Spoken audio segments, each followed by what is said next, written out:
뉴스 브리핑 제작에 도움 주신 분들입니다. 경험과 실적이 증명하는 김효지 부동산 전문인, 절세의 지혜를 나눠드립니다. 이상회계법인, 당신의 편에서 보험사를 상대해주는 제이슨문 손해사정사, 한 곳에서 시작되는 안정된 미래 선우앤선우 종합보험, 30년 손맛 케이터링의 명가 참사랑, 20년의 경험과 실력과 노련함 우리들 척추신경원, 학자금과 대학 입시 상담은 AGM 인스티튜트, 고객과 직원을 지켜주는 스니즈가 지금 주문하세요. 배너앤프린트. 홍성구의 뉴스 브리핑 지금 시작하겠습니다. 로컬 소식입니다. 46살의 비무장 흑인 조지 플로이드를 체포하는 과정에서 백인 경찰이 무릎으로 목을 눌러 결국 사망하게 한 사건을 연방수사국 FBI가 조사하고 있는 가운데 이 사건과 관련된 미네아폴리스 경찰관 4명이 파면됐다고 CBS 방송 등이 보도했습니다.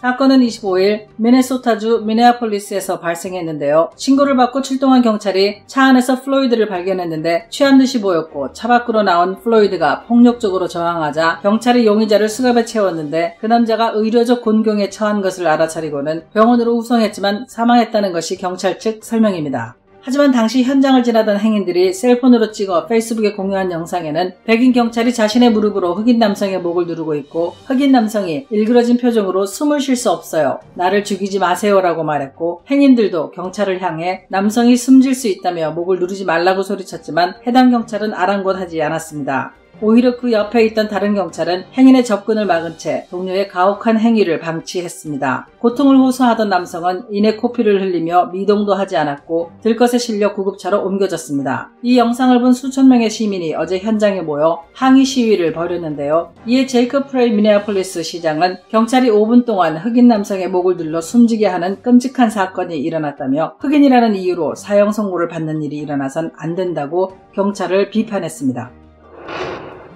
기아자동차 조지아 공장이 부품 공급에 차질이 생겨 이번 주 내내 공장 가동을 멈추기로 했습니다. 기아차 조지아 공장은 지난 3월 중순 코로나 바이러스 때문에 문을 닫은 이후 3주 전부터 3교대 중 1교대만 근무하는 방식으로 공장을 재가동했습니다. 이제 막 생산량을 늘리고 근무조도 더 투입해야 할 때가 되었지만 또 다른 문제에 직면하게 됐는데요. 바로 협력업체가 코로나 바이러스 영향으로 부품 납품에 차질이 빚어졌기 때문입니다. 현대기아차 그룹은 미국 조지아 공장이 부품 수급 문제로 일시적으로 휴업에 들어간다고 밝혔는데요. 어제부터 29일까지 공장 문을 닫는다고 밝혔습니다. 이번 휴업 결정으로 6월 1일이 되어야 공장이 재가동할 전망입니다.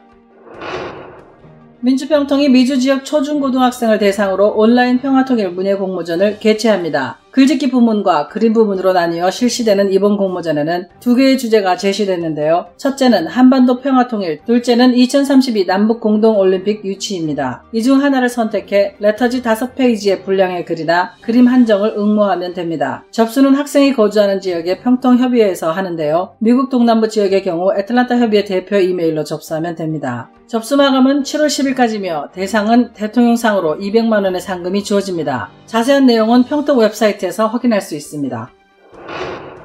월마트가 중고 의류 유통업체인 프레드업과 제휴해 오늘부터 중고 의류를 온라인을 통해 판매한다고 경제전문 매체 CNBC 등이 보도했습니다. 프레드업은 온라인으로 중고 의류를 위탁 판매하는 업체로 의뢰인이 옷, 신발, 핸드백 등 중고 물품을 보내면 품질 검사를 거쳐 판매하고 그 수익을 나눠 갖는데요. 월마트는 프레드업의 중고 물품을 매장에서는 판매하지 않고 월마트 웹사이트를 통해 거래할 방침입니다. 구매액이 $35 이상이면 무료 배송 혜택을 받게 되며 반품은 월마트 매장을 통해서도 할 수 있습니다.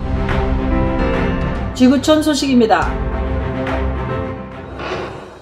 미국 내 코로나19 누적 사망자가 10만 명을 넘어섰습니다. 26일 오후 현재 사망자 수는 존스 홉킨스대 집계로 98,902명, 국제 통계 사이트 월드워미터 집계로 10만 572명입니다. 이는 전 세계 총 사망자의 3분의 1에 가까운 수치입니다. AP통신은 이 숫자가 베트남 전쟁과 한국 전쟁에서 사망한 미국인 수를 합친 것보다 더 많다고 어제 보도했습니다. 뉴욕주가 29,310명으로 가장 많은 사망자를 냈고 사망자가 2,000명을 넘어선 주가 13곳, 사망자 수는 2,000명이 안 되지만 누적 확진자가 4만 명 이상 되는 주도 3곳이 더 있습니다. 한편 조지아주는 확진자 43,983명의 누적 사망자가 1,895명인 것으로 집계됐습니다.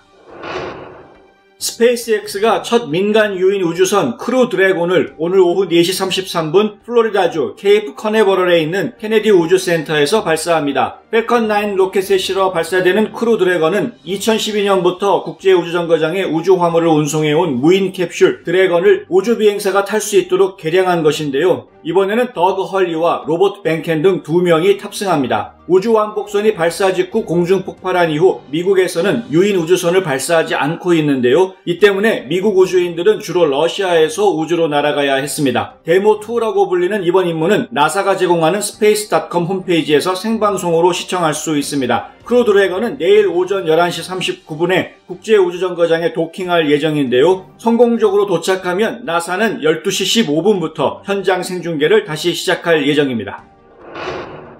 최근 과다 노출을 이유로 징계를 받은 러시아의 한 지역병원 간호사가 누리꾼들의 응원을 받고 있다고 현지 언론들이 보도했습니다. 이 간호사는 툴라주 주립감염병원에서 근무하던 중 병원이 너무 더워 투명 보호복 속에 비키니만 입은 채 환자들을 돌보다가 과다 노출로 징계를 받았는데요. 이런 사실이 알려지자 인터넷에서는 이 간호사를 지지하는 누리꾼들이 해변과 마당, 상점 등을 배경으로 투명 보호복 안에 수영복만 입고 포즈를 취한 사진들을 소셜미디어에 올리기 시작했습니다. 논란이 커지자 툴라주 주지사가 의료진의 헌신적인 노력에 감사를 표명하고 나섰고 보건당국과 병원 측도 해당 간호사에게 내렸던 징계를 철회한 것으로 알려졌습니다.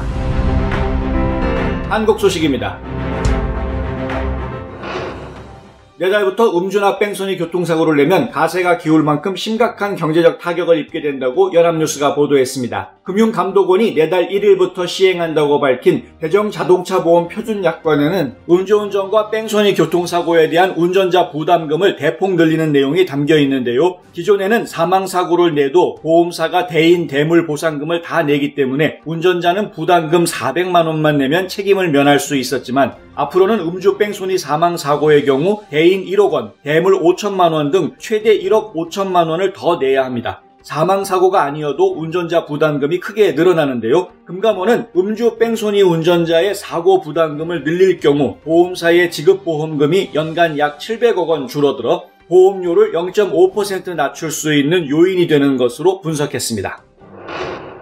서울 강동구 상일미디어고등학교 3학년 재학생 1명이 코로나19에 감염된 것으로 파악됐습니다. 서울 지역에서 등교한 학생이 확진 판정을 받은 것은 이번이 처음입니다. 학교 측은 즉각 수업을 중단하고 학생들을 모두 귀가시켰습니다. 또 이와는 별도로 같은 구 강동초등학교에서는 이날 처음 등교한 1학년 학생의 가족이 확진 판정을 받아 등교가 중지된 것으로 알려졌습니다. 코로나19가 확산하면서 유치원을 포함해 총 111곳이 오늘 예정됐던 등교를 연기했다고 밝혔습니다. 교육부에 따르면 전국 2902개 유치원과 초중고교 가운데 2.7%인 561개교가 등교 수업을 연기했습니다. 경기 지역은 부천에서만 초등학교 교사 1명이 확진된 데 이어 부천 쿠팡물류센터에서 코로나19 확진 사례가 잇따르면서 고3을 제외한 부천 지역 전체 251개교가 등교 연기를 결정했습니다.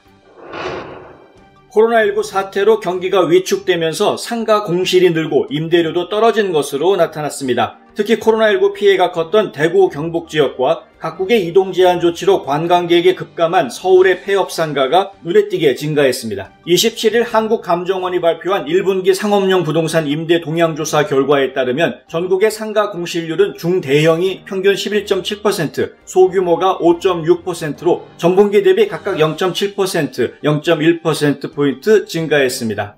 오피스 공실률은 11.1%로 전분기보다 0.1%포인트 증가했습니다. 수도권에서는 코로나19 사태에도 오피스 공실 영향이 미미했지만 지방은 기존 경기도나 영향에 더해 상대적으로 공실률이 높은 것으로 조사됐습니다. 1분기 임대료는 집합상가의 임대료가 평방미터당 27,800원으로 가장 높았고 중대형 상가가 26,700원, 소규모 상가가 2만원으로 조사됐습니다. 이는 지난해 4분기 대비 각각 1.28%, 1.47%, 1.55% 하락한 수치입니다.